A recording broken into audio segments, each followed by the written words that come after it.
ব্যবসা বাণিজ্য বিশ্লেষণ নিয়ে ডিবিসি নিউজের নিয়মিত আয়োজন ইসলামী ব্যাংক তালিখাতায় স্বাগত জানাচ্ছি। সাথে আছি জ্যোতি সরওয়ার। উচ্চ প্রবৃদ্ধি এবং অর্থনৈতিক স্বার্থে বাংলাদেশের সবার আগে ব্যাংকিং খাতে সুশাসন নিশ্চিতের তাগিদ দিয়েছে এশীয় উন্নয়ন ব্যাংক এডিবি। দেশি বিদেশি বিনিয়োগ বাড়াতে কর ব্যবস্থায় সংস্কারের পাশাপাশি সরকারি কেনাকাটায় স্বচ্ছতার পরামর্শ দিয়েছেন সংশ্লিষ্টরা। বাংলাদেশকে উচ্চ মধ্যম আয় পর্যায়ে যেতে হলে শক্তিশালী আর্থিক খাতের প্রয়োজন, তাই ব্যাংক খাতে শৃঙ্খলা ফেরাতে সুশাসন নিশ্চিতের বিকল্প নেই। তাই নিয়ন্ত্রক সংস্থা বাংলাদেশ ব্যাংকের নিজস্ব শক্তি বাড়ানোর বিকল্প নেই বলে মনে করেন সংশ্লিষ্টরা। এসব কিছু নিয়ে কথা বলার জন্য আমাদের আজকের তালিকায় আলোচনার বিষয় ঠিক করেছি আর্থিক খাতে সুশাসন হবে। আলোচনা করতে আমাদের সাথে যুক্ত আছেন সীমান্ত ব্যাংক লিমিটেডের সাবেক ব্যবস্থাপনা পরিচালক মোহাম্মদ মোখলিসুর রহমান এবং আছেন ঢাকা বিশ্ববিদ্যালয়ের ডেভেলপমেন্ট স্টাডিজ বিভাগের অধ্যাপক ডক্টর আবু ইউসুফ। স্বাগত আপনাদের দুজনকে আমাদের আজকের আলোচনায়। শুরুতেই মোহাম্মদ মোখলিসুর রহমান, আপনাকে দিয়ে আলোচনা শুরু করতে চাচ্ছি। যে জিনিসটা জানতে চাই যে আর্থিক খাতের মধ্যে ব্যাংক খাতে কি সবচেয়ে নাজুক এই মুহূর্তে আমাদের যে অর্থনৈতিক অবস্থা দেশের, সেই পরিপ্রেক্ষিতে কি মনে হয়? ধন্যবাদ। অ্যাকচুয়ালি একটা অর্থনীতির সবচেয়ে গুরুত্বপূর্ণ অধ্যায় বা পার্ট হলো ব্যাংকিং সেক্টর, এবং তার সাথে সম্পর্কযুক্ত হলো শেয়ার মার্কেট অবশ্য। এখন ডেফিনেটলি আজকে ব্যাংকিং খাতের যে চিত্র দাঁড়িয়েছে আমাদের সবারই উদ্বেগের কারণ এটা। কারণ আজকে বাংলাদেশ যেভাবে এগিয়ে যাচ্ছে, আমাদের মাননীয় প্রধানমন্ত্রী যে স্বপ্ন দেখিয়েছেন এবং বিভিন্নভাবে আমরা আগাচ্ছি, সেখানে যদি আমরা ব্যাংকিং খাতকে না ঠিক করতে পারি তাহলে কিন্তু এই উন্নতি, এই উন্নয়ন ধরে রাখা সম্ভব। যে আমি একটু যেতে চাচ্ছি জনাব আবু ইউসুফ, আপনার কাছে জানতে চাই, যেমনটি যারা বিশ্লেষক রয়েছেন তারা যেমনটি বলছেন যে আর্থিক খাতে সুশাসন ফেরাতে হলে ব্যাংকিং খাতটাকে বেশি জোরদার করতে হবে, আপনার কাছে কি মনে হয়? আসলে জনাব মোখলেসুর রহমান সাহেব ঠিকই বলেছেন। সুশাসন তো আসলে শুধু আর্থিক খাত না, প্রত্যেকটা জায়গায় সুশাসন দরকার। দেখুন, বাংলাদেশের কিন্তু এখন স্ট্যাটাস চেঞ্জ হচ্ছে। আমরা লিস্ট ডেভেলপ কান্ট্রি থেকে এখন ডেভেলপিং কান্ট্রির দিকে যাচ্ছি। প্রত্যেকটা জায়গায় কিন্তু আমাদের এই রিফ্লেকশনটা থাকতে হবে। সেটি যেমন ইনফ্রাস্ট্রাকচারে থাকতে হবে, সেটি আমাদের গভর্নেন্সে থাকতে হবে, সেটা আমাদের মনিটারি পলিসিতে থাকতে হবে, ফিসক্যাল পলিসিতে থাকতে হবে, আর্থিক এবং মানে ব্যাংক বহির্ভূত এবং ব্যাংকিং খাত সব জায়গায় কিন্তু এই সুশাসনের কোনো বিকল্প নাই। যেটি বলা হয়েছে স্ট্রং ইনস্টিটিউশন, যেটা SDG 16-এ বলা হয়েছে। এখন স্ট্রং ইনস্টিটিউশনস মানে হচ্ছে রুলস ওভার গেম। আমাদেরও দেখবেন আমাদের রুলস ওভার গেম সব জায়গায় আছে, কিন্তু তার ইমপ্লিমেন্টেশনটা নাই। ওই ইমপ্লিমেন্টেশনটাই হচ্ছে গভর্নেন্সের একটা মূল যে জায়গা। তো সেটি তো অবশ্যই দরকার। আর্থিক খাত নিয়ে যেহেতু আজকে আমরা আলোচনা করছি, সেখানে আমরা দেখছি আমাদের যে ব্যাংকিং সেক্টরগুলো আছে, সেই ক্ষেত্রে বাংলাদেশ ব্যাংক থেকে বিভিন্ন সময় আমরা বিভিন্ন আমার মনে আছে যে ব্যাংকিং সেক্টর রিফর্ম নিয়ে অনেক ধরনের কথাবার্তা হচ্ছে। যে এই ক্ষেত্রে যে বিশেষ করে NPL, যেটা যদিও নন পারফর্মিং লোন, কারণ আপনার NPL হচ্ছে একটা ব্যাংক কতটুকু ভালো পারফর্ম করছে, এটি one of the indicator, not মানে সার্বিক ইন্ডিকেটর। তো সেক্ষেত্রে আপনি দেখবেন কিছু কিছু ব্যাংকের হয়তো 5%-এর নিচে আছে, কিছু কিছু ব্যাংকের আপনার 60%-এর উপরে আছে। তো সেই জায়গাটা আসলে এই যে জায়গাটা একটা ন্যূনতম যে বেঞ্চমার্ক, সেইটা খুবই একটা ইম্পর্টেন্ট বিষয়। সরকারি হিসাবে বলা হচ্ছে 1,56,000 কোটি টাকা NPL, কিন্তু আপনারা জানেন যে অনেকভাবে রিফাইন্যান্সিং বা অনেক যখন রিশিডিউলিং করা হয় তখন কিছু ফ্লেক্সিবিলিটি থাকে। আসলে কিন্তু এই অঙ্কটা কিন্তু অনেক বেশি, যার কারণে এই শৃঙ্খলার উদ্দেশ্যটা কি? উদ্দেশ্য হচ্ছে যারা ডিপোজিটার আছে তাদের আমানতকে সুরক্ষা দেয়া, পাশাপাশি যারা ইনভেস্টর আছে তারা যাতে ঠিকমতো ব্যবসা বাণিজ্য করতে পারে।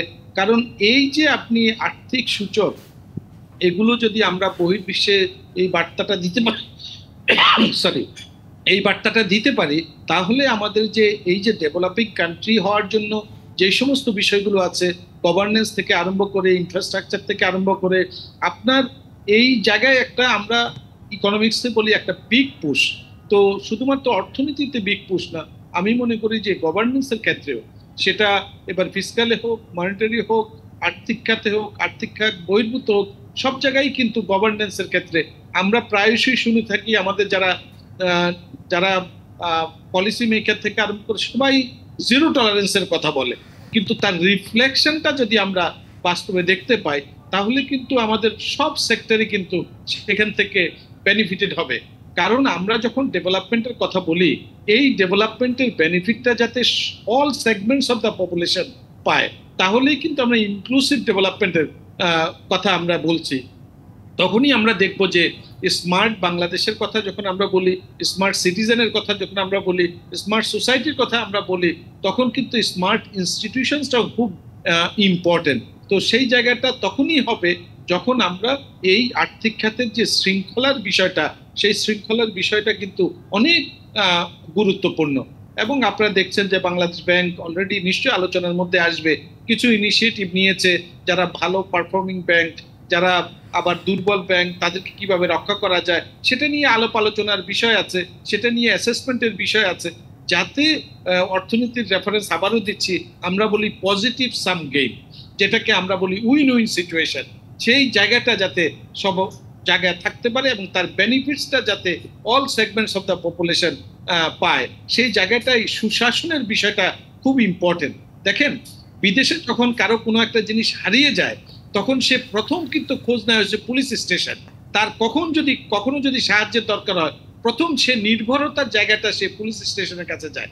তো এটার মানে আমি জাস্ট একটা উদাহরণ দিলাম, কিন্তু এইরকম একটা আস্থার জায়গাটা আমি যাতে চোখ বন্ধ করে একটা ব্যাংকে আমি বিনিয়োগ করতে পারি, আমি যাতে চোখ বন্ধ করে একটা সার্ভিস ওরিয়েন্টেড প্রতিষ্ঠান থেকে আমি সেবা নিতে পারি, সেই দিকে কিন্তু আমাদের যেতে হবে। কারণ আমরা কিন্তু এখন 43 বছরের একটা পুরনো বাস কেন বাংলাদেশে চলবে? জাস্ট ফর এক্সাম্পল, আমরা দেখলাম কয়েকদিন আগে যখনই কোনো একটা দুর্ঘটনা ঘটে তখন আমরা নড়ে চড়ে বসি। আসলে কিন্তু এগুলো উইক ইনস্টিটিউশনস এর বহিঃপ্রকাশ। যখনই কোনো একটা অগ্নিকাণ্ড ঘটে তখন কিন্তু আমরা কিছু আলোচনা করি, নড়ে চড়ে বসি, কিন্তু এটা তো একটা কন্টিনিউয়াস প্রসেস, ধারাবাহিক বিষয়। এটি আমাদের একদম লাইফের সাথে কিন্তু মিশে আছে, যেটি অ্যাক্রস দ্য ইয়ার আমাদেরকে ইমপ্লিমেন্ট করতে হবে। এখানে কোনো ছাড়ের কোনো সুযোগ নাই, তখনই কিন্তু স্ট্রং ইনস্টিটিউশনসটা পাবো। জি জি, আমি তাহলে একটু যেতে চাচ্ছি জনাব মোখলেছুর রহমান, আপনার কাছে জানতে চাই যে এখন যেই বিষয়টা নিয়ে কথা উঠেছে যে ব্যাংক মার্জ করে দেওয়ার, এই মার্জারটা আসলে কতটা সুফল হবে সামনের দিনগুলোতে, বা ব্যাংকিং খাতটাকে কতটা সফল করছে এই মার্জারের বিষয়টা? ধন্যবাদ। আমি ডক্টর ইউসুফের কথার কিছু বক্তব্য নিয়ে আমি আরেকটু বলতে চাই যে যেহেতু banking sector is the most significant sector of the economy overall, সেই ক্ষেত্রে আজকে ব্যাংকিং সেক্টরের যে রিস্ক অ্যাসেট, আমরা লোনটাকে অ্যাসেট, রিস্ক অ্যাসেট যে পর্যায়ে দাঁড়িয়েছে, যে ধরেন গভর্নমেন্ট সেক্টর ব্যাংকগুলোতে প্রায় 22% উপরে হলো ক্লাসিফাই মানে রিস্ক অ্যাসেট, তারপর প্রাইভেট সেক্টরে অ্যারাউন্ড মোর দেন 7 to 8%। সেই ক্ষেত্রে আমাদের ওভারঅল এখন যে অফিসিয়ালি খেলাপির 9 to 10% মধ্যে আছে, সেটা কিন্তু ডাবল ডিজিটের উপরে এবং সেখানে এটাকে ঠিক করতে হলে বাংলাদেশ ব্যাংক তো প্রচুর পলিসি এবং প্রচুর রিফরমেশনের চেষ্টা করছে। মানে যেমন ধরেন আপনি বলছেন যে merger, definitely Bangladesh Bank already identify করেছে যে ভালো ব্যাংক, খারাপ ব্যাংক বা মধ্যম ব্যাংক, সেটা দিয়ে এবং পলিসি গাইডলাইন দিয়েছে। আমি বাংলাদেশ ব্যাংকের সাধুবাদ জানাই যে এটা একটা ভালো পদক্ষেপ হয়েছে। আর একটা যেটা ভালো পদক্ষেপ হয়েছে যে বাংলাদেশ ব্যাংক কিছু বোর্ডের ব্যাপারে কিছু সার্কুলার জারি করেছে। আমাদের সমস্যাটা ব্যাংকিং সেক্টরে কিন্তু যেটা ইউসুফ সাহেব বলেছে যে গভর্নেন্স, এটা হলো সবচেয়ে বড় সমস্যা, এবং এই গভর্নেন্স ইস্যুটা কিন্তু আপনার পরিষদ বা বোর্ডে সবচেয়ে বেশি, তারপরে সিনিয়র ম্যানেজমেন্ট লেভেলে আছে। এই ক্ষেত্রে আমাদেরকে যেগুলা এখন ব্যাংকিং সেক্টরকে ঠিক করতে হলে প্রথমেই দরকার হলো লিগাল ফ্রেমওয়ার্কটা ঠিক করা এবং অ্যাকাউন্টেবিলিটি এস্টাবলিশ করা। আজকে রিওয়ার্ড অ্যান্ড পানিশমেন্ট যদি না হয় তাহলে কিন্তু এটা কখনোই অ্যাকাউন্টেবিলিটি এস্টাবলিশ হবে না। এবং গভর্নেন্স বলতে ওভারঅল গভর্নেন্স আমি বলছি। আর এখানে বাংলাদেশ ব্যাংককেও শক্তিশালী করতে হবে, যেটা এডিবি বলেছে যে বাংলাদেশ ব্যাংককেও আরো শক্তিশালী করতে হবে, যেখানে কোনো এক্সটার্নাল ইনফ্লুয়েন্স থাকা উচিত হবে না। আপনি যদি আজকে বিদেশি যেগুলা সেন্ট্রাল ব্যাংক অপারেট করে তারা কিন্তু এত মাইক্রো লেভেলে যায় না, কিন্তু বাংলাদেশ ব্যাংক বাধ্য হয়েছে আজকে মাইক্রো লেভেলে যেতে, কারণ ব্যাংকিং সেক্টরকে ঠিক করতে হলে মাইক্রো লেভেলেও ঠিক করতে হবে পলিসি ছাড়াও। এছাড়া ধরেন আমাদের এই যে বাজেল 3 যেটা বাজেল 3 ইমপ্লিমেন্টেশনটা স্ট্রংলি করতে হবে। তো ওভারঅল আমাদের এটা তো একদিনে হবে না, কারণ আজকে ধরেন বাংলাদেশের বয়স হচ্ছে 52 বছর, আর সেই ক্ষেত্রে ব্যাংকিং সেক্টরের বয়স হচ্ছে। আজকে ব্যাংকিং সেক্টরকে ঠিক করতে হলে আপনার policy establish, policy implementation as well as accountability and establishment and legal framework. আজকে ধরেন একটা খেলাপি ঋণ সে কোর্টে আমরা মানি সুইট করলাম, সে বারবার ডেট নিচ্ছে, বারবার পিছাচ্ছে। একটা খেলাপি ঋণের আজকে আপনারা জানেন যে এই যে আপনার পিপলস লিজিং এর যে কাহিনী হয়েছে বা হলমার্কের যে কাহিনী হয়েছে, বিভিন্ন যে বড় বড় ফাইন্যান্সিয়াল স্ক্যাম যেগুলা হচ্ছে, সেগুলো আছে কিন্তু এখন পর্যন্ত সলিউশন হয়নি। এখন পর্যন্ত আমরা আইডেন্টিফাই করে তার শাস্তি দেওয়া হয়নি। কিছু কিছু ক্ষেত্রে করেছে, তবে আরো এটার স্পিড বাড়াতে হবে, টাইমলাইন শর্ট যাতে এক্সাম্পল ক্রিয়েট করা যায়। আর খেলাপি ঋণের কথা বলছিলেন, খেলাপি ঋণের বিষয়টাতেও আসবো। আমাদের সময় এসেছে একটি বিরতিতে যাবার, বিরতি থেকে আসছে, আমাদের সাথে থাকবেন। দর্শক, বিরতি নিচ্ছে ব্যবসা বাণিজ্যের বিশ্লেষণ নিয়ে ডিবিসি নিউজের নিয়মিত আয়োজন ইসলামী ব্যাংক টালি খাতার সঙ্গে থাকুন। আবারও স্বাগত জানাচ্ছি ব্যবসা বাণিজ্যের বিশ্লেষণ নিয়ে ডিবিসি নিউজের নিয়মিত আয়োজন ইসলামী ব্যাংক টালি খাতায়। আজ আমরা আলোচনা করছি আর্থিক খাতে সুশাসন হবে। আলোচনা করতে আমাদের সাথে দুজন অতিথি যুক্ত আছেন। বিরতি পরে স্বাগত আপনাদের দুজনকে আরও একবার। জনাব মুখলিসুর রহমান, আপনার কাছে যেতে চাই। বিরতিতে যাবার আগে খেলাপি ঋণের বিষয়টাতে একটু বলছিলেন, খেলাপি ঋণ কমানোর আসলে উপায় কি? অ্যাকচুয়ালি দেখেন, বিশ্বের অনেক দেশেই অনেক সময় অনেক খেলাপি ঋণ হয়েছে। যেমন আপনি যদি সাউথ কোরিয়া ধরেন, ফিলিপাইন, ইন্দোনেশিয়া, তো সেখানে পরবর্তীতে কিছু সেন্ট্রাল ব্যাংকের পলিসি ইমপ্লিমেন্টেশন এবং অবজারভেশন, মনিটরিং, সুপারভিশন অনেক স্ট্রং করেছে। খেলাপি ঋণ আমাদের ইকোনমি বড় হচ্ছে। এখন অনেকেই বলেছে যে খেলাপি ঋণ তো 15 বছর আগে এতটুকু ছিল বা আরো আগে ছোট ছিল। ইকোনমি যত বড় হচ্ছে, ক্রেডিট গ্রোথ আছে, সেখানে খেলাপি ঋণ হবে। খেলাপি ঋণের যেটা মূল বিষয় হলো তিনটা। একটা হলো সিচুয়েশনাল খেলাপি ঋণ, যেটা যেমন কোভিড এর সময় অনেকেই খেলাপি হয়ে গিয়েছে। আর একটা হলো হ্যাবিচুয়াল খেলাপি ঋণ, যারা দিচ্ছি দিব, দেয় না। আর একটা হলো উইলফুল ডিফল্টার। এই উইলফুল ডিফল্টারকে আইডেন্টিফাই করতেই হবে সেন্ট্রাল ব্যাংক, এবং সেই উইলফুল ডিফল্টার গুলাকে পাবলিশ করতে হবে জেনারেল মানুষের কাছে যে এরা উইলফুল ডিফল্টার, এবং এদের ভিতর এগেনস্টে আইনগত ব্যবস্থা নিতে হবে সেন্ট্রাল ব্যাংক এবং লিগ্যাল মিনিস্ট্রি বা মিনিস্ট্রি যে জয়েন্টলি একটা এফোর্ট করতে হবে এখানে। সেই ক্ষেত্রে আমার মনে হয় বাংলাদেশ ব্যাংক রিসেন্টলি শুনছিলাম যে ডিফল্টারের লিস্ট পাবলিশ করবে, এবং এটা দরকার।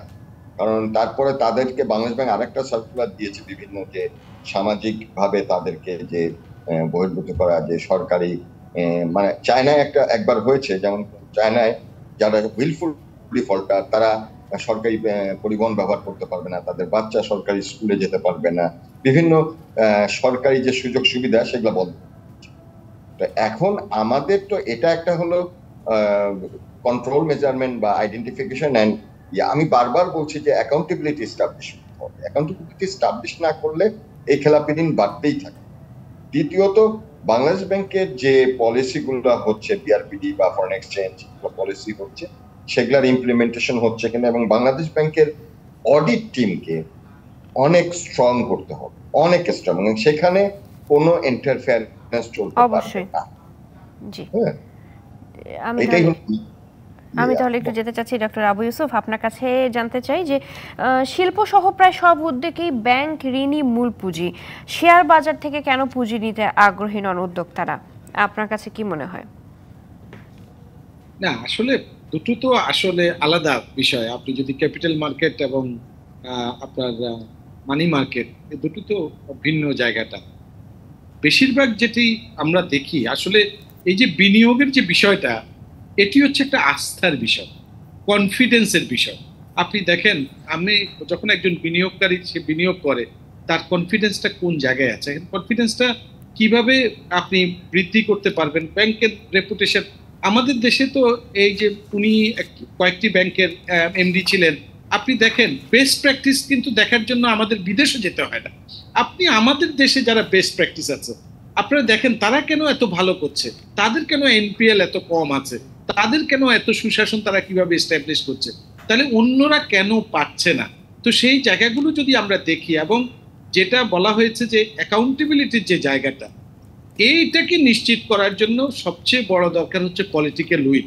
কারণ আমাদের এখানে আপনি দেখবেন, আমরা হয়তো আমাদের ইকোনমি বড় হচ্ছে, কিন্তু অনেক বড় একটা ফ্যাক্টর কাজ করে পলিটিক্যাল ইকোনমি ফ্যাক্টর। তো এইটাকে যদি আপনি রক্ষা করতে হয়, আমি মনে করি স্ট্রং পলিটিক্যাল উইলটা দরকার।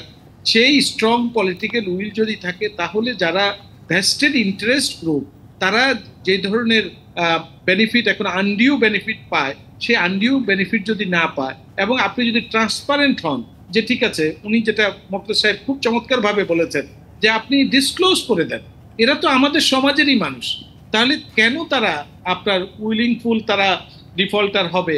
একটা তো যেটা উনি বলেছেন সিচুয়েশনের বিষয়, যেটা ব্যবসা করতে গেলে আমরা বিজনেস সাইকেলের কথা বলি, সেখানে তো থাকবেই এই সাইকেলটা, কিন্তু উইলিংফুল যারা, সেটা তো অবশ্যই অ্যাসেস করা সম্ভব, সেটাকে আইডেন্টিফাই করা সম্ভব, এবং সেটাকে যদি আমরা রেড মার্ক করে এবং বিভিন্ন সময় যদি আমরা করতে পারি, এবং যেটা বলা হয়েছে যে সরকারের বিভিন্ন সুযোগ সুবিধা থেকে আরম্ভ করে, অর্থাৎ তাকে টাকা ফেরত দিতেই হবে, এই জায়গায় তো যদি আমরা থাকি, কোনোভাবেই সে যত বড় শক্তিশালী হোক, অনেক সময় অনেকে বলতে শুনি, কিন্তু সেটা যদি আমরা ইমপ্লিমেন্ট করতে পারি, তাহলে কিন্তু কোনোভাবে আপনি এক দুইটা কয়েকটা এক্সাম্পল সৃষ্টি করেন, তাহলে দেখবেন যে অবশ্যই সেক্ষেত্রে আসলে ইমপ্লিমেন্ট করাটা জরুরি, যে এই জিনিসটা আপনারা দুইজনই বলছিলেন।